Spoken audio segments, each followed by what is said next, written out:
Welcome to Ascend. I'm Alaya, sex, life, and parenting coach, and I'm so excited to be hosting this podcast. In my life, I'm always seeking higher, better, deeper, and I want to help you do the same. One orgasm? Let's have multiples. Fine childhoods? Let's give children wonderful ones. Learning to live with trauma? Let's heal and thrive post-trauma. Friends and spouses? I want soul connections and wild lovers. This podcast is an invitation. This podcast is a revolution. This podcast is ascension.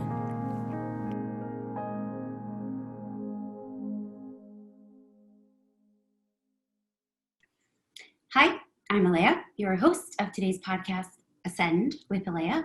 And today I am joined by my soul sister and best friend, Tanya Mishalevin. In her day job, Tanya is an expert parenting coach and child behavior specialist. But tonight she's here with me as my best friend, soul sister, and a woman. And we are here today to explore masculine and feminine energies. Tom, thanks for being here tonight. I'm so excited, bursting with it. Yes. First guest on my podcast. When I was creating this podcast, even before I knew what I wanted to do with the first episodes, I was like, well, you're for sure being my first guest. So whatever the topic is, it's being the two of us. So we're very excited. So we want to explore masculine and feminine with all of you.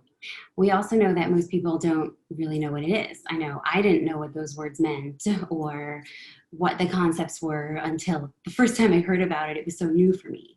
So first, I'm just going to explain briefly what we mean by masculine, feminine energies and how we're going to explore that today.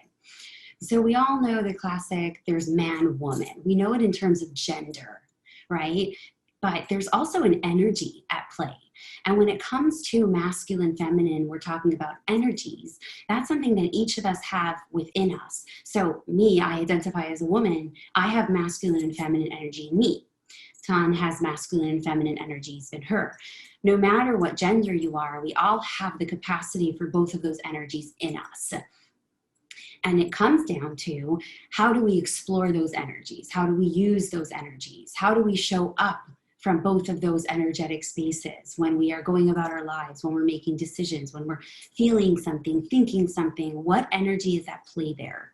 So just a brief intro into both of the energies so that when we are going through our stories and questions, you know what we're talking about. So the masculine energy at its core, which majority of people that identify as male are also going to have a stronger masculine energy, and vice versa with women and feminines.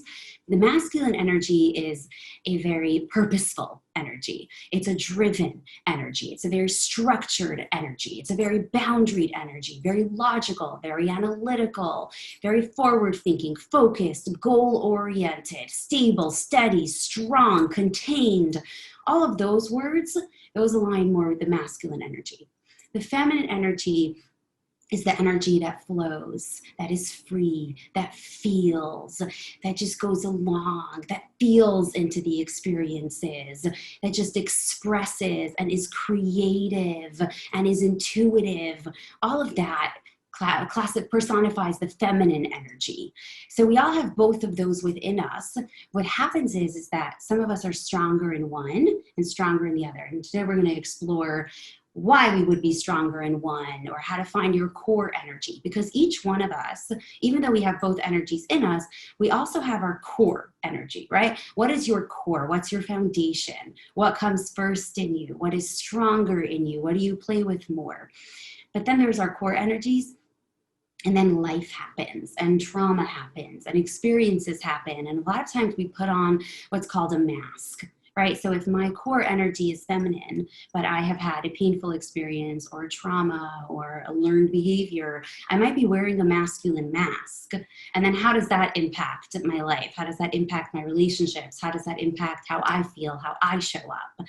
So all of that is what we're going to explore today. So I wanted to first start off by having us introduce ourselves via our energies. So it's like kind of like a 12-step meeting, right? Like, hi, my name's Alaya, I'm feminine. Okay, so Tom, why don't you go first? Like, what's your energy? Where do you play? I run mostly feminine. I mostly live in my flow. I use more of the creative side. I'm very much in my feelings and emotions. And yeah, I predominantly run feminine. Mm-hmm. And it's very interesting because I've actually been on like a real journey with my masculine, feminine energies, largely in the past, I would say like 3 years is where I really started consciously starting to explore it and play with it. So previously, I was a lot more comfortable, I would say, in my masculine energy. Like my masculine energy is fully developed. Let's put it that way, right? My masculine energy is very capable, fully developed. It's strong. It's skilled. Like it can do well if it, given the situation calls for it. And what I've been exploring in the past couple of years is really coming more into my feminine energy, because once I started hearing about the concept of masculine, feminine, I realized that although I'm very good at being masculine, I resonate more with feminine, right? So it's like I want to live more in my feminine. And there was a point where I was kind of exploring, like maybe I'm just supposed to be masculine, right? Like maybe I'm one of the women that, they're just a masculine woman. But once I realized that that didn't actually feel good to me, like accepting that didn't feel good to me. I didn't want to live like that. That was how I knew that my core is feminine. Yeah. Because, right, if my core was masculine, I would be great with just living in my masculine. But that was when, and watching you, as we got closer and I got to know you more and seeing more and more of your feminine, it was like, wait, I want to be more like that. And that was also how I knew that my core is really feminine. Because I would look at you and be like, how does she do it? Like, teach me your ways. And it's so funny because I would look at you so often and be like, how do I bring more of that side, more of the structured side, more of the, thinking things a little bit further ahead and not just going along with the feelings. So yeah, I think we both kind of took from each other the places that we both want to kind of fill in. We were like saying how really, if you combine both of us, we are superhuman. Perfect balance. Fit. Like, you put the two of us together, yeah. We would be like an extraordinary person. Yeah. Okay. So our energetic homes, right? That's kind of the phrase that we came up with, is our energetic homes. So really, I would say that when we talk about our energetic homes, it's like, so imagine you have a house, right? And you get to fill this home with masculine decor and feminine decor. Because remember, we all have both in us, right? But some of us have a home that's largely decorated with masculine furniture and are content with that. Some have homes that are largely decorated with feminine furniture and are content with that. But let's say for me, my home had a lot of masculine furniture in it, but I've been working through donating some of the masculine to Goodwill, right? And inviting in more of my feminine so that I can come to more of a balanced place that was in alignment with me. Yeah. And again, there's no like good or bad or right or wrong. It's like you have to see, where am I at in this? Do I feel more, if I'm feeling more masculine right now and that's what's showing up for me, how does that feel for me? If that is what's working for me, then that is the place that you're supposed to be and that's right for you, right? And like Alaya said, like I knew that I had more of the masculine skills, but it didn't feel like it was in complete alignment with me. Like I wanted to bring in more of the feminine. So I think it's important to clarify that there's no right or wrong. It's finding what is that balance for you. For some people, it could be like, my balance is, 70% masculine and 30 feminine, and that works for me. That feels right for me. And for someone else, it could be like, no, flip flop. So it's just feeling into you, where do you want your home to be? Mm-hmm. Yeah, because when I had words for it, right? Because I always knew that I was, good at being analytical and good at being logical and good at being structured and good at, making things happen, right? And getting things done. But I didn't have the word to know that, oh, that's my masculine energy at play, right? So once I got to know masculine, feminine, and I started hearing the feminine being described, I was so attracted to it, right? I started hearing these words of feeling and flow and intuition and spirit and spiritual. And I'm listening to that thinking, wow, that sounds so pretty. I want that, right? And then soon after I learned about it, it was like also around the same time, I think that we were becoming closer. And then all of a sudden I'm seeing this feminine in human form in front of me. And I'm like, man, that looks so fun. Like, what? Like, you could go through an experience and not have analysis paralysis and not feel like you have to solve everything right in front of you and do something about it right away. Like, you could just be and let other people solve it, right? I would watch you and be like, what? Like, how do things just happen for you? And I remember like going through those conversations and you would be like questioning me, but how? Like, what do you think about it? And how does it work out? And what's that? And I'm like, I don't know. Like so much of the feminine, I think for me also, it's like, I cannot explain it. It's not something I can actually like verbalize into words, but it's like, I feel it through my body. I just feel it through my emotions. And sometimes I'm like, okay, not knowing what it is it's going to happen. And it's like, I can't even explain it. Mm-hmm. Yeah. And that's of such a core feminine trait, is the allowing, which actually my word of 2021 is allow, because I've spent so much of my life doing, and I'm a really good doer. I'm good at doing, like the things I do well. I know how to do, right? But this year is about, okay, but now it's time to start experiencing allowing. Yeah. Like if I don't do, and that's also right, is because if I'm willing to allow, it means that I'm also deepening my trust and things will be done. Yeah, and willing to receive. That's really what comes down to, right? Mm-hmm. If you're willing to allow, then you're also willing to receive that. Yeah, because the masculine gives. That's a core masculine trait, is the giver, right? The provider, the creator, the doer, and the feminine is the receiver and the experiencer. Yeah. And the feeler. Mm-hmm. And so I was so good at giving. I remember once I had a coach of mine who told me, you're really good at giving. Like, you have the giving thing down pat. You're an expert giver. So it's time to kind of pause that for a while. And, even before I could say, but I love giving. Like, it's not like I want to lose my gift of giving. Before I could even express that fear, she said, you're so good at giving. You could stop giving for 4 years and you'd come right back to it naturally. You need to learn how to receive. Right? It is the same thing. Come into your feminine. Learn how to allow. If I sit and I allow, what will come to me? What will be created for me? What will be given to me? What will be provided? And that's right. It's whatever higher power I trust in, right? It's like, will the universe show up for me? Will God show up for me? Will the divine feminine mother? To me, God is a woman. To me, God is a woman. Like, I can't do the whole he thing with God. I'm like, no. The whole for me, divinity is feminine. For me, for you, it could be different. But, right, it's about, like, if I sit back and I allow and I live in my feminine, what will come my way? Yeah. Okay. So, Ton, I want to hear from you. When did you start consciously, that's when I started consciously more exploring this and playing with this. What was that like for you? When did you consciously start playing with these energies? When it consciously came into my space was probably also about the same time, like two and a half years ago. And it happened, now my brain is freezing. Like, was I the one that introduced the concepts to you? I think it's possible that happened. I think I went to like a few workshops and things, and when the words started flowing, they would talk about the feminine and about the allowing and the receiving, and it just started resonating with me. And then I started connecting whenever I'm in like my best place and I feel good and I'm actually feeling what's in my body, that's when my feminine. And doesn't mean only like feeling positive, good emotions. I started noticing also, even when I'm like feeling super angry, but I'm like allowing the angry to stay, and I'm like welcoming, like more. This is good. I'm allowing it to pass through my body. I know I'm in my feminine.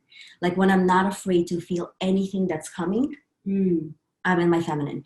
The second I start being like analyzing and I'm stuck in my head and I'm asking the same question over and over and I'm looping and I'm asking this person and this woman, what should I do? And I'm like, okay, I'm stuck. I'm so not good in my at that. Yeah. It's like, I don't even trust. When I stop trusting myself and my own intuition, like allowing myself to feel what I'm feeling and like allowing for it to come up for me, and I'm like doubting all that, I need to ask everybody else and ask the same question 10 times in loops, I know I'm in my like masculine and I'm stuck.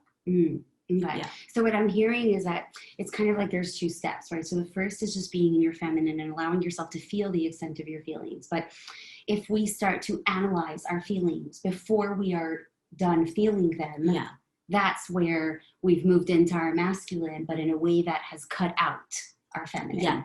Yeah, it's like we're trying to be like the container for our emotions, but we're not actually dropping into them and feeling them. And in that moment, it's like, it can't be here. It has to be like fully in our bodies.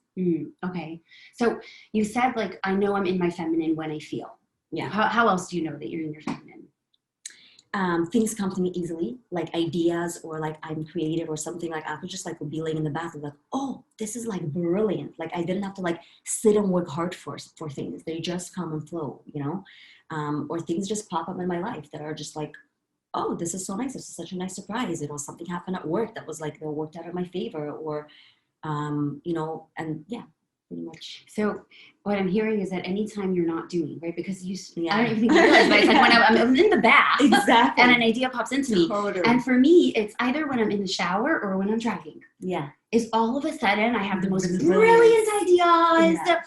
And I'm like, wow, that would be a great story to have for Instagram. And it was her birthday last week, and right, which is really anytime we are in stillness. Yeah. Anytime we are just being, Yeah. which is feminine, because the masculine creates, but the feminine is creative. Yes. Right? Because the creates is about the action step, but the feminine is just about the inspiration, Mm-hmm. right? The energy, the spirit of creativity exists in the feminine. But when we are so in do mode, we don't even give space for our creativity to rise up. So it's like we're constantly doing, and then we're literally like telling our feminine, not now. Not now, not now. Masculine is driving. Masculine is driving. Or when we stop doing, right, then sometimes what ends up happening, we start feeling guilty for not doing. And we're also blocking our feminine, right? Mm-hmm. Feminine really comes in those few moments where it's like, I'm not doing anything, but I also feel good about not doing anything. I just am. I just be. Like, there's no guilt that comes in while I'm sitting in the bath. I should be doing 20 other things. Mm-hmm. And as you're saying that, I'm thinking, like, why would we feel guilty for that, right? Because we live in a masculine-driven society. Yes. So we live in a world that is not just driven by masculine, but where masculinity is celebrated and praised. Yeah. Right? We live in a do society. Yeah, your worth is for what you do is your worth. Yeah, right? What you do, exactly. Like how productive you are is how worthy you are. Right. Because our society praises masculinity. Right? And really, it's like now it's our job as feminines to come back and say, hold on, there's something so praiseworthy about femininity. There's something so worthy about. So when we sit and do nothing, right? Even to hear that, do nothing. Even the phrase itself is guilt-inducing. Yeah. Do nothing. What if we flip it? Right now I'm very busy being. I'm very busy, and that's my ultimate worth. Me just being is my ultimate worth, and that's when I receive the most. Mm-hmm. That's like the key of it. It's like, I don't have to do anything to earn this. Like, I just deserve it just because. Mm-hmm.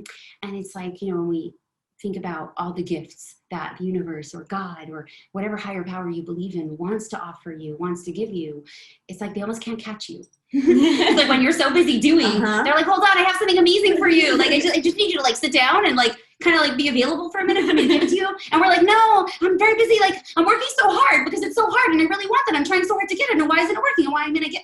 Well, and they're like, but I'm, babe, like whenever you're ready. Right? Yeah, you're like so stuck in the problem of all of it that there's like no space for it to just like elevating for you to come and bring you the solution. And our power as feminines is to receive, right? Is to create space to receive. So it's all these gifts and blessings that are looking for ways to come into our life.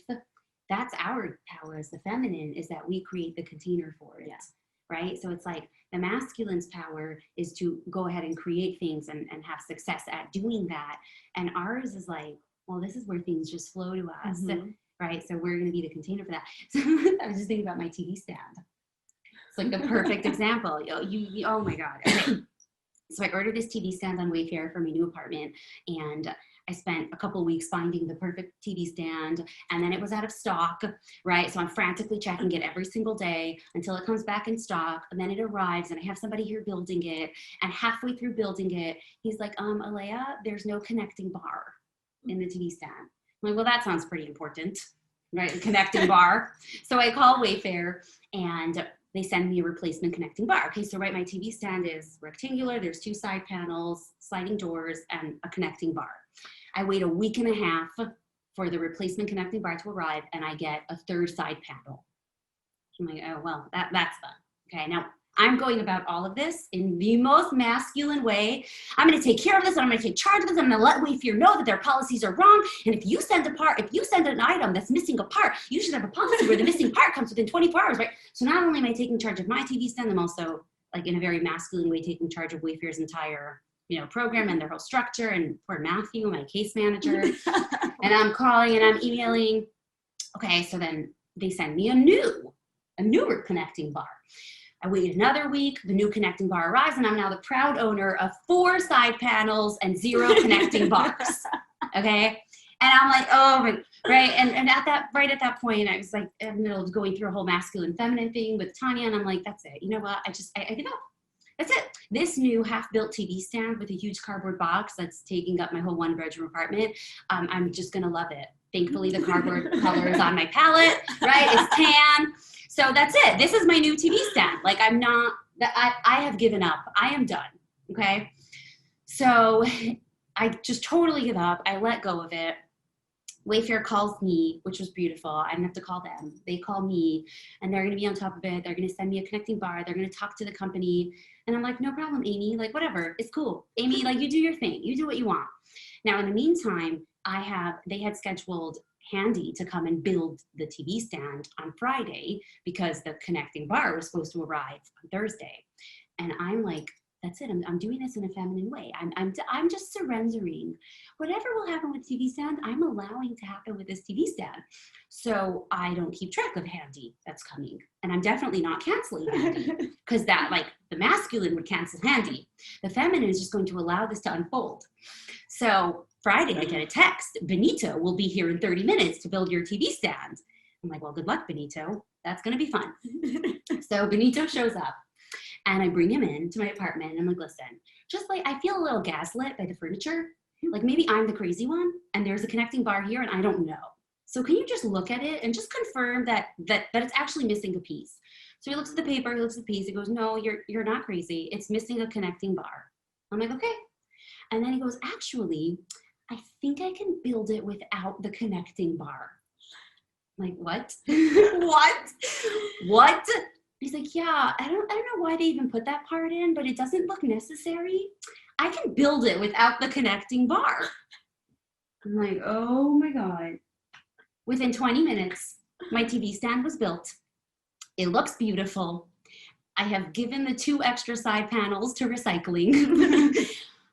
All that. And like, really, it was just like, wow, what a great example that when you just sometimes allow, things will just be taken care of. You know, I could have continued to be in my masculine and taken care of it and called the company and made myself crazy and gone online and spent another bunch of hours finding a new TV stand and then having to get one that I don't even like because this is the one that I love. And right, it was such a powerful lesson for me that when you just allow and surrender and just flow and accept, and somebody else is going to take care of this. And I don't know, at least I always just experience it. It always happens like that.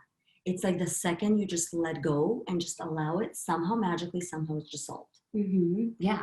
And for me, who is so comfortable in my masculine, that's hard for me a lot of the time. Yeah. Because I'm so good at doing. Yeah. Right. So I'm like, but I could do this well. So for me, it's like, well, and that was another way that I knew that that my predominant core energy was not masculine.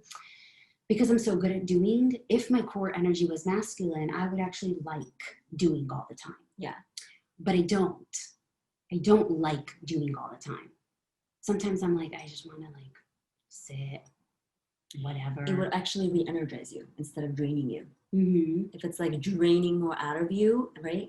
Yeah. It's like, think of like when, I guess again, it comes difference. Like when you're doing a project that you're absolutely in love with, right? And you do the project even through your masculine, it's like, oh my gosh, I'm loving it and it's giving me energy. Then I know I'm on my predominant where I'm supposed to be. But if it's like constantly just draining things out of you, it's like, no, this is not my space.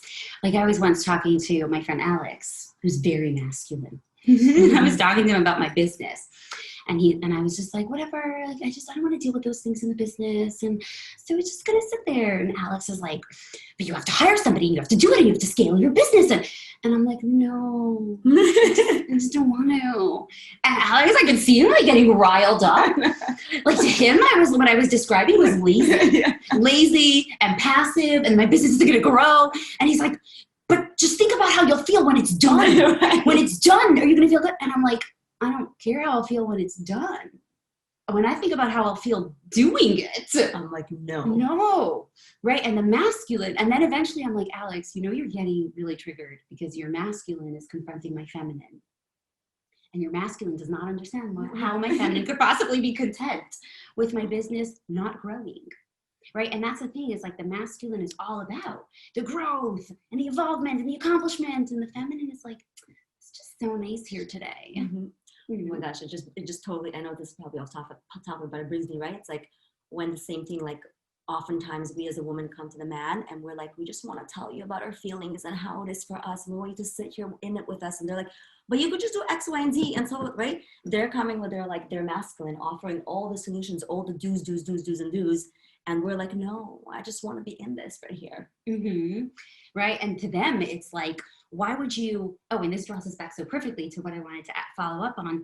To them, it's like, why would you choose to continue being miserable or unhappy or sad if there's something you could do to fix it? Right? Because to the masculine, the solution is the relief. Yes. But to the feminine, the feelings are the relief. The process itself. Mm-hmm. And I'm like, what do you mean? I love depression. I love anxiety.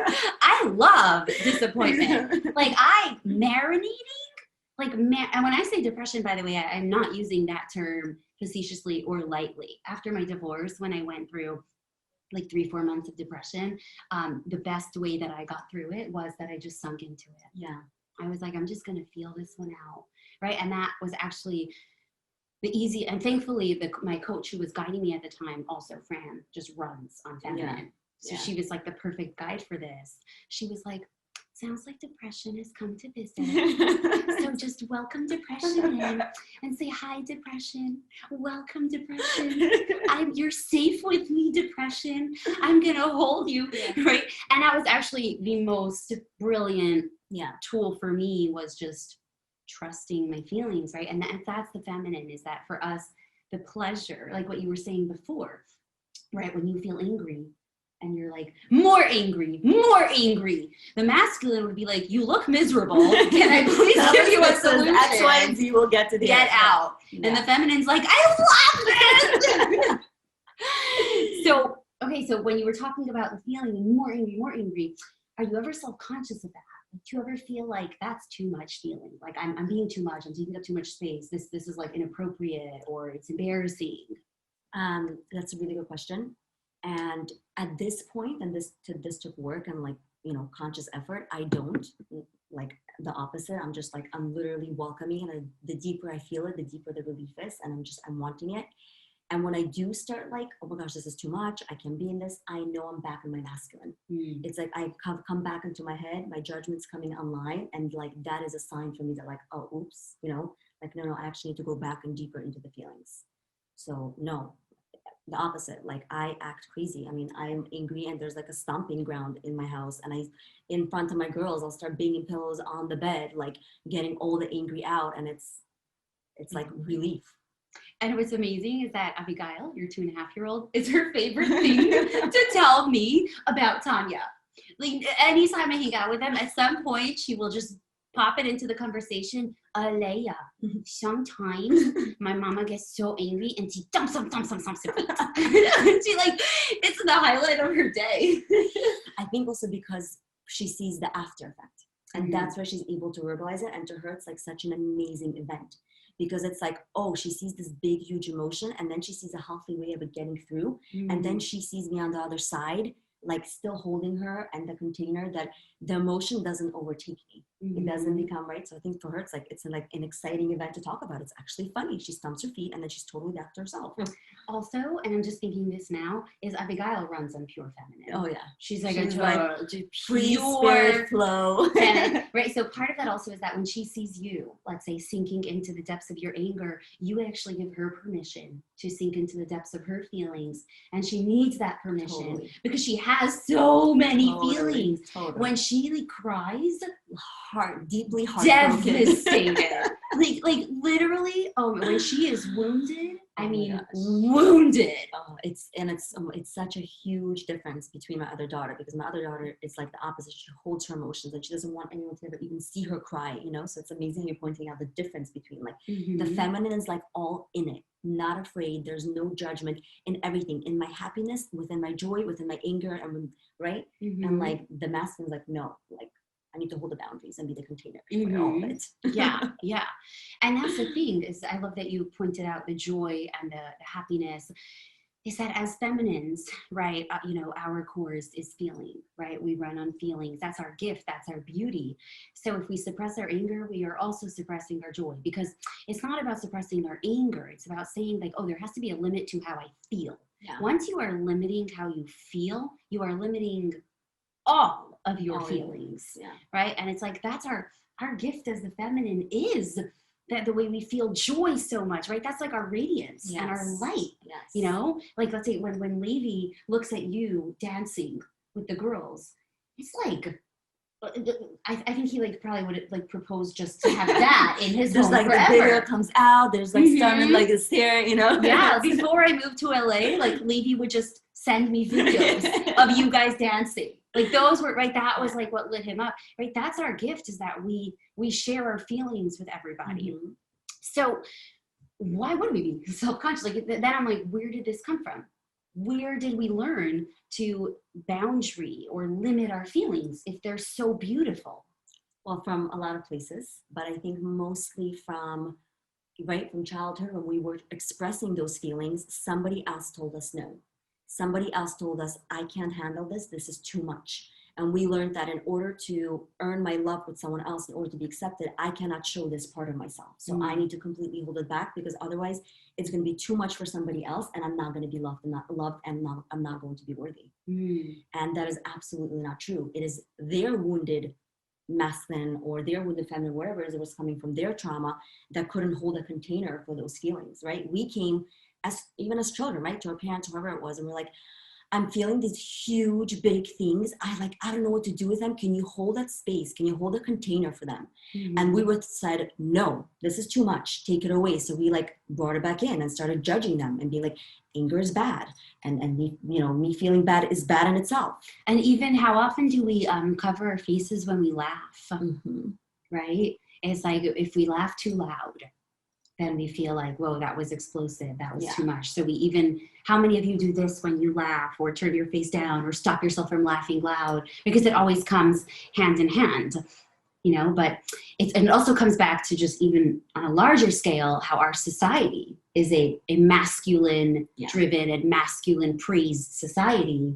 So emotions on a society level, you even see, in politics, right? Like what's so often when they don't want women in politics, or when they want to attack a female politician, they tend to discuss the woman's emotions, her hormones, her emotions. How can we have a woman, have a high political office if she's going to get her period once a month and be hormonal, right? And be feeling, which is so crazy, because and we're like, God, America could use some feelings. Exactly.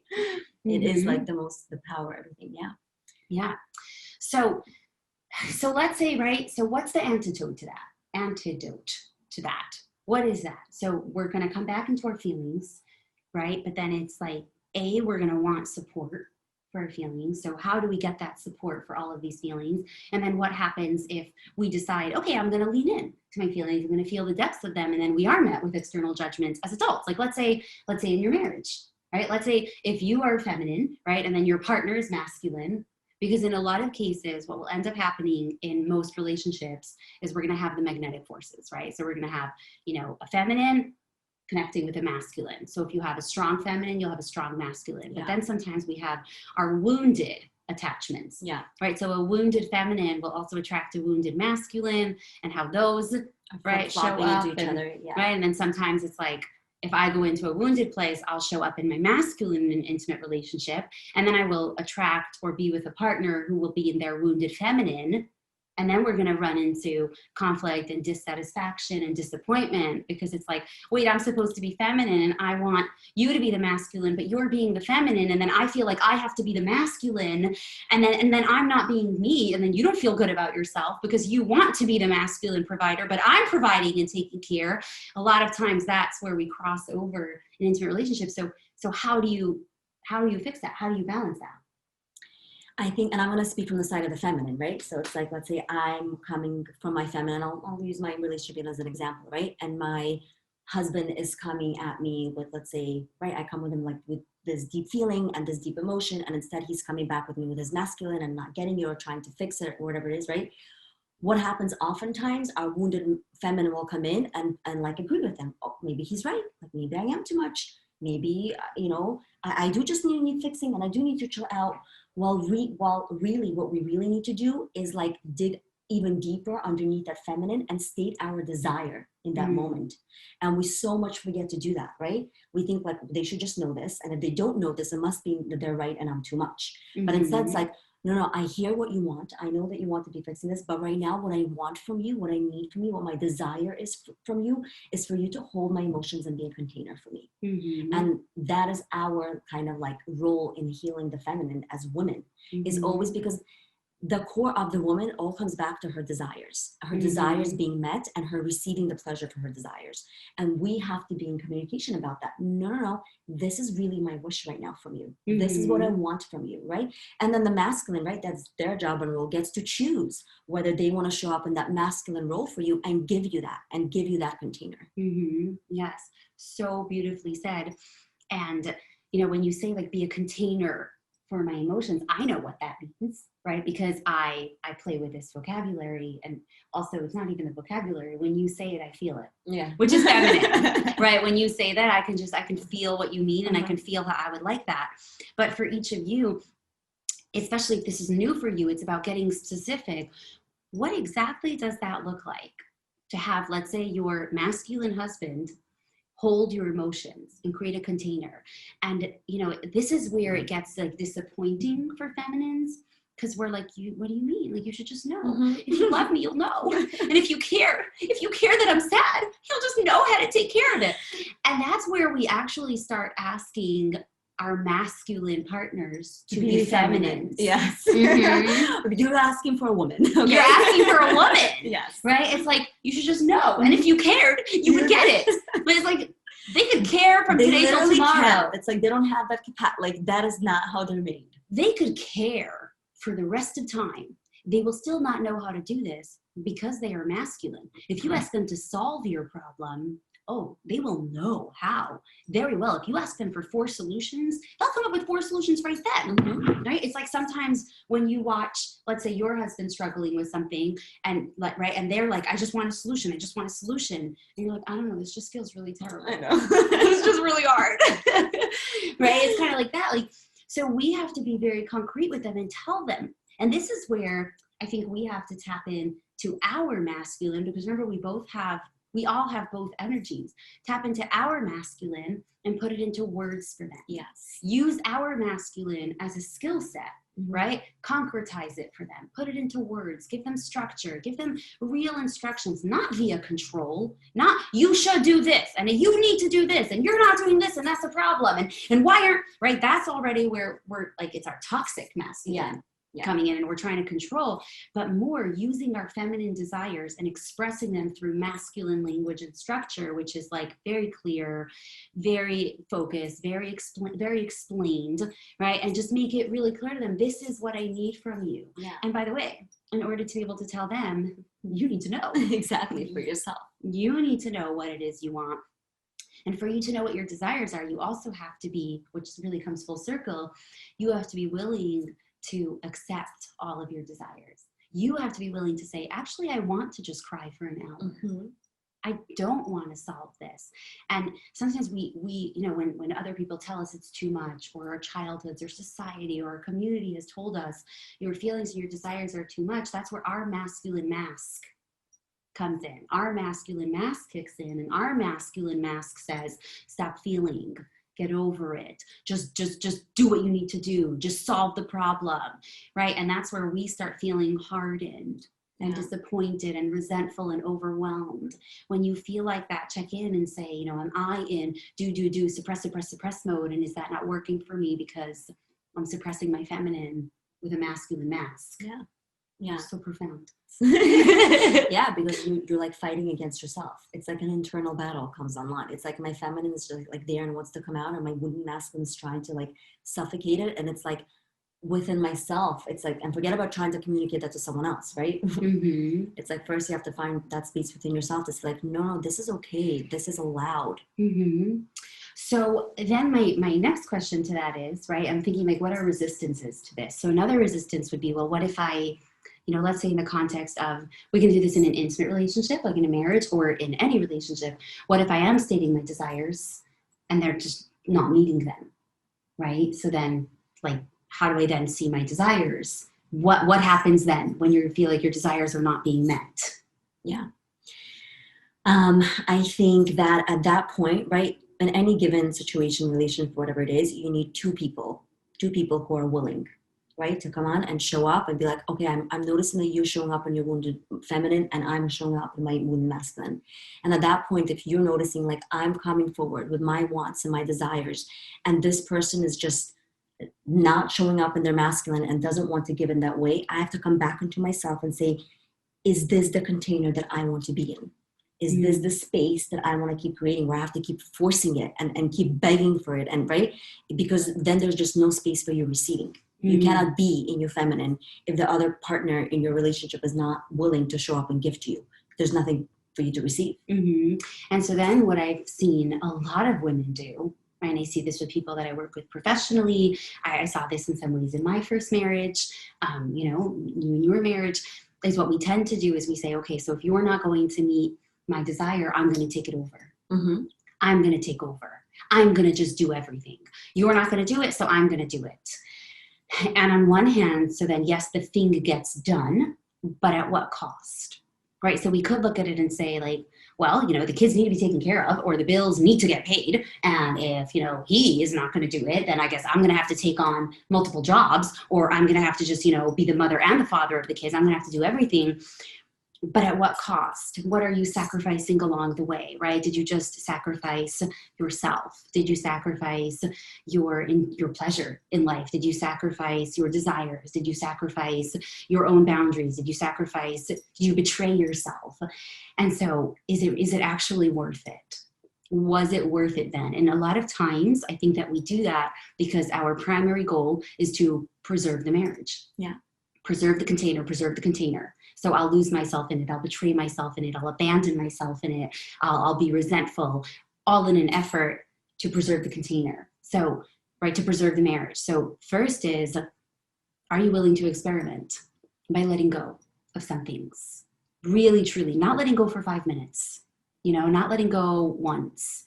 Really, truly letting go and saying, this is what I want, and really seeing what unfolds. But really, right, like with my TV stand, I fought it for weeks until, and this is just a small example, but right, until like I let go. And then it's not like I let go and then decided to let go on Sunday and then Wayfair called me on Monday and it was resolved. I let go on Sunday and then I just didn't do anything until I got a text on Friday. I was like, that's it. I have accepted that this might be my TV stand for as long as I live in this apartment. Really surrendering in that sense, really letting go in that sense. And then seeing, because sometimes we convince ourselves, I think, that we have to do everything or it won't get done.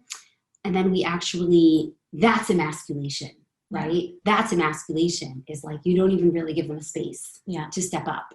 You don't even give them a space to experience the consequence of you stepping back. So sometimes it's like, where do I really need to truly let go? And in the interim, while I'm letting go there, I am going to keep holding on to my desires. Right, that's what I was going to say. You still have to stay and communicate your desires. Like they come hand in hand. It's like, I will let go of doing it, but at the same time, I'm going to let go of the doing. I'm not going to let go of the wanting. And that's like key. Right? That was something that you taught me. Like, I think you had to repeat it 100 times until I got it. Because I couldn't understand how, but I still want it. Then I'm letting go of what I want. Yeah. Right. And you were like, no, you're just letting go of doing it.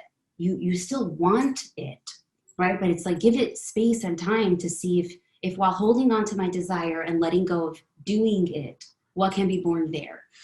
And then eventually, right, over time, when you've given it space and you've given it a chance, eventually, a healthy container requires 2 willing and active participants. So if at a certain point in time, the other person isn't stepping up, then you have to come back to, is this serving me? Can I ever really get what I want? Yeah. And look, and it's not, and I just want to make it clear, it's not black and white. In some instances, you may say like, you know what? It's not serving me in some areas, but in the areas that it is serving me, it is so gorgeous and just so worth it. So I want to keep staying in and keep working more on myself, letting go. So there's not like, it's always like an out, but I think you just, again, it just really all comes back to yourself and be like, is this container overall where I want to be? Yeah. And in order for us to know, is this container where I want to be? Am I showing up with the energy that I want to be playing with in this container, because this container is never going to look like what I want it to be if I'm controlling it. Or solving all the problems and doing all the things and taking care of everything that I wish someone else would take care of. Unless you're the masculine. Yeah. If you're the masculine in your relationship container. Right, and then it will feel good for you. You're going to love it. Yeah, like if that feels good for you and it works for you, like totally. And that's beautiful it. Also. There's so many, right? Mm-hmm. That it's... Yeah. So, okay. So I wanted to go back a little bit to our relationship, because I think our relationship is such a great example of masculine, feminine, yin, yang, and like our personal journey. So our journeys within ourselves, and then with our relationship. And I say our relationship because so much of how I've learned to move into my feminine has just been by modeling Tanya. Literally, just watching her and modeling her. And sometimes, and I guess this was, so I'm realizing this as I'm saying it, is that sometimes I didn't understand what you were doing. And like my masculine wanted to understand it, but I was like, I'm just going to do what she does. Like, right. And that was my feminine, right? Because the feminine doesn't need to understand. My feminine would just watch you and be like, oh, like this looks like this looks fine. You look happy. I like that. So I'm just going to model exactly what you're doing without understanding it, without knowing what will come of it, but like it's working. So, right. So just watching you has helped me grow my feminine so much. And I think that that's for all those of you listening, if you want to get more in touch with your feminine, or if you want to get more in touch with your masculine, look for somebody in your life that personifies. Yes, that can model for you. Because same thing here. There's so many times that I needed to be more on my masculine, right? I needed to like put up boundaries certain places. There's so many times where you're like, Tanya, like enough. Why are you still allowing this to happen? Like, you know, this is, or like you need to do X, Y, and Z. And I needed so much of that in my life, and you modeled that for me. So yeah, really having that person that you could like, okay, this is what I want to be modeling from them.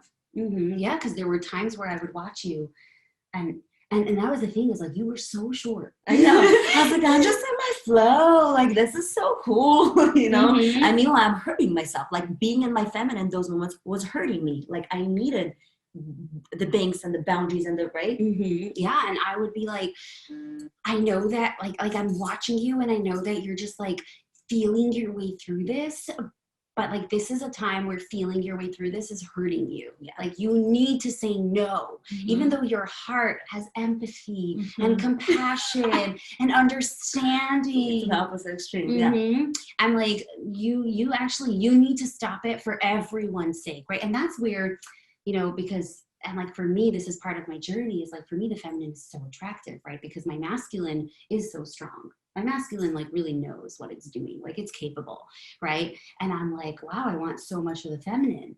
But it's like sometimes that's where we actually really do need both energies. Because it's like, feel all of what you feel, right? And then examine it through your masculine lens, right? It's like, how do I need to handle this? What do we need to, sometimes we do need to then take action, but it's like, let your masculine come in after your feminine has felt it, and then it all. It's almost like, and this is coming to me now, and I'm wondering if it's a bit like that, but it's almost like self-regulation. It's like the emotional space first comes in, right?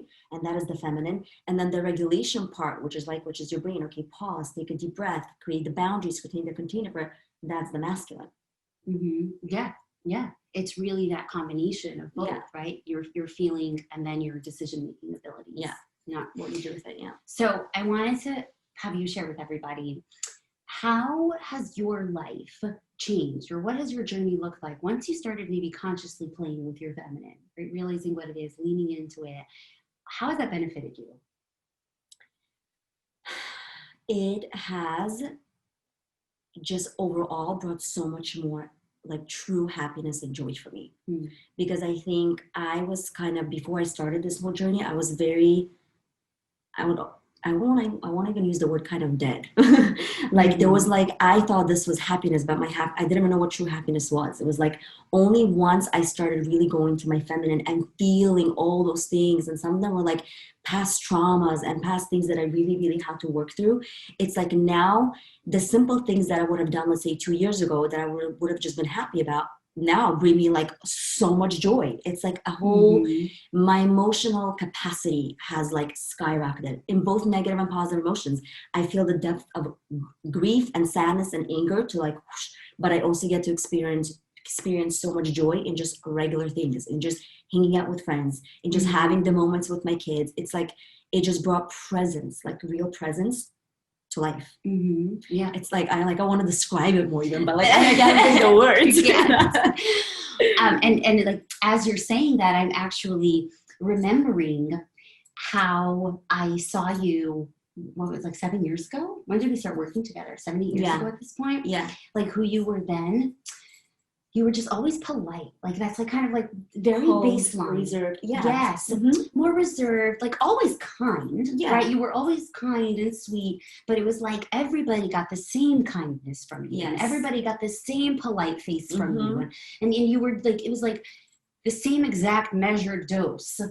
It was like surface, like yeah. There was no depth. There was no depth in my relationships, and there was no depth within myself, and there was no depth in my emotions. You know? And I think like that's when I like started telling you that we were going to be friends. Right in the beginning, you were like, oh, "Sure, we could be friends." The same way I'm friends with everybody else, and I'm like, "No, we're going to be best friends." Like, no, you're going to love me, and you're like, "I'm going to like you." I'm like, "You're going to love me." I'm like, sure, yeah. Like you were just like always happy, always cheerful. It was like, if you want to come over, come over. And I'm like, no, I want you to want me to come over. You know?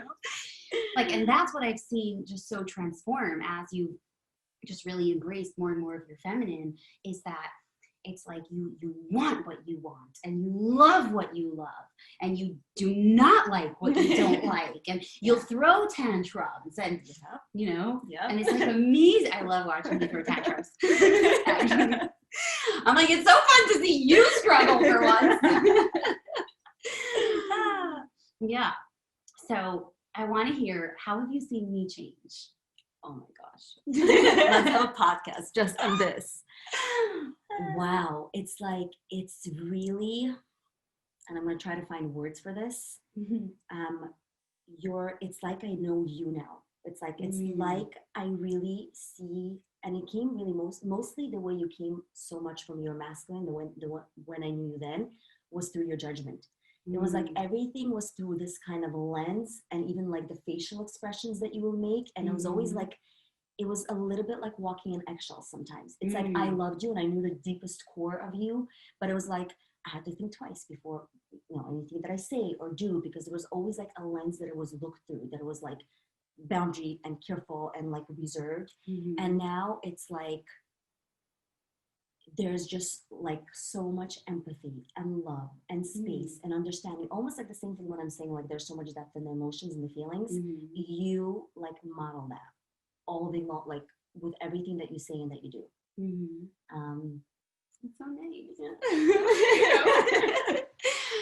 You know, when I was asking you the question, like how have you seen yourself change through this, I was thinking, how would I answer that question?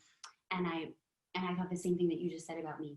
It's like, for me, the biggest change that I have felt in myself and in my life by moving into my feminine more is that my relationships have become so intimate, so vulnerable. Because when I really lived more in my masculine, I didn't have intimacy in my life. I did not have vulnerability. I was so busy keeping it together and doing the right thing and being appropriate and being in control and managing, and right, there's not a whole lot of space for intimacy and vulnerability there. So like, even in the way I presented myself to other people, it was always like, am I coming across right? Am I looking put together? Am I appropriate? You know, once I moved in to my feminine more, I'm like, now I'll call a friend and she'll be like, how are you? And I'll be like, you know, like, and there's like no, like, and I'm totally comfortable doing that. I used to apologize when I cried. Yeah. Every time I cried, sorry. Oh yeah, I remember that. Do you remember that? Oh my gosh, I couldn't stop. I couldn't stop apologizing, for hiding crying. and covering my face. And now I'm like, what's in the conversation? Right, like that, like, you know. So that's really the biggest shift for me, is that my connections have just become so much deeper. The way that I love my friends and the way that they love me, because it goes both ways, right? I am able to love them on deeper levels, and because I've learned how to receive their love, they love me more.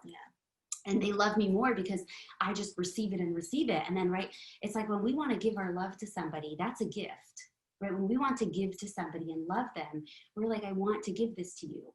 And the more they receive it, the more we're like, thank you so much, because I wanted to give this to you. Yes. And you're receiving it. And that is so beautiful for me, because I want to give you more. I want to give you more. And as you're like describing this, I'm like feeling it in my core, because that's what our dynamic was at a certain point. And I was like, just let me love you. Like, stop judging and questioning everything that I do, right? And it was like, that's exactly what happens. Like, you open, say, okay, I'll allow you. And I was like, oh my God, this is you. And this feels so good. Yeah. And that's also, right, it's like, it felt so beautiful to me. It felt so good.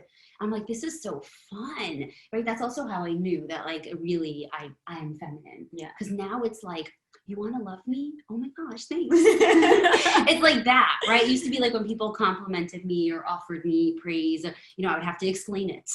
To explain. Well, yeah, it's because because like my family, like, we're very big readers, so I learned a lot of that as a child. You know what I mean? And now when people are like, "You're so smart," I'm like, "Really? Thank you." Right? Or like even my clients, when they're like, "Wow, this was such a great session," I'm like, "Aw, thanks." Like I put up boundaries with my clients, right, around how much they can message me or when. And so, I sent out a boundary to my clients a couple of months ago, and one of my clients wrote back, "Can I still text you after sessions to like let you know what I liked?" And I'm like, endlessly, all the praise, all of it, right? And I really receive it. And then I think it's just more fun to give it to me even. Yeah, for sure. Because there's so beautiful. Okay, so how do we wrap this up? What do we want to tell people as a closing message? Well, really, I guess my wrap up is to let you all know that I'm continuing this topic. In next week's episode, I'm bringing on one of my friends who personifies masculine energy. His name is Umir, and I'm so excited for all of you to meet him and to hear Umir and I explore what the masculine energy is like, and how that, and to hear from a masculine in relationships. It's going to be so fun. It's going to be so good. I'm excited for this. I was telling Tanya, I'm like, it's like a cheat sheet for people in relationships. Like, if you want to hear how they really think, right? The whole secret to men. So, yeah, actually, do you want to say anything closing? I think for me, and this might be just a little random, I will just say, I think really core feminine is like, keep coming back to yourself, to your wants, to your desires, to your pleasures. They're not selfish. And even if they are, it's like the good selfish. And that's really like the message I would land off with. Like, thinking about yourself first and foremost is amazing, is a good thing. Is like, let's rewire that. Let's break any other notion about it. And I love that you're saying that, because I think when I say that, and I say that often, I would imagine that a lot of women listen to me, the moms, and they're like, it's easy for you to say you don't have kids. You don't get it. That when you're a mom, it's not like that anymore. Like, people probably look at me and they think, Alaya, like, when you're a mom, you'll see it differently. Yeah. Yeah, no, I become a better mom in this journey in the past 2.5 years than I ever was before, when I gave my 1,000% to my kids before I gave to mine. And it's like, now there's just, do you. Seriously, just really come back and do you. And my closing message is allow, right? Maybe borrow some of what I'm exploring in 2021. Just experiment with allowing, figure out something you want, and then just allow it to be brought to you, to be gifted to you, to be handed to you, to be taken care of for you, and see what comes out of it. You might get a beautiful TV stand. So fun. Okay, thank you all so much for tuning in. Would love to hear all of your thoughts on the episode, your feedback. Make sure to like, comment, subscribe, whether it's on YouTube, on Apple, on Spotify, and see you all next time for next episode. Bye. Thank you for tuning in to today's episode of Ascend. I'm Alaya, and I hope you heard something today that can spark healing, growth, or a deeper passion for your life. I'd love to hear your takeaways from this episode. Make sure to like, comment, and subscribe via YouTube or Apple/Spotify. Follow me on Instagram @AlayaBCoaching for more exciting content. Until the next time we ascend together.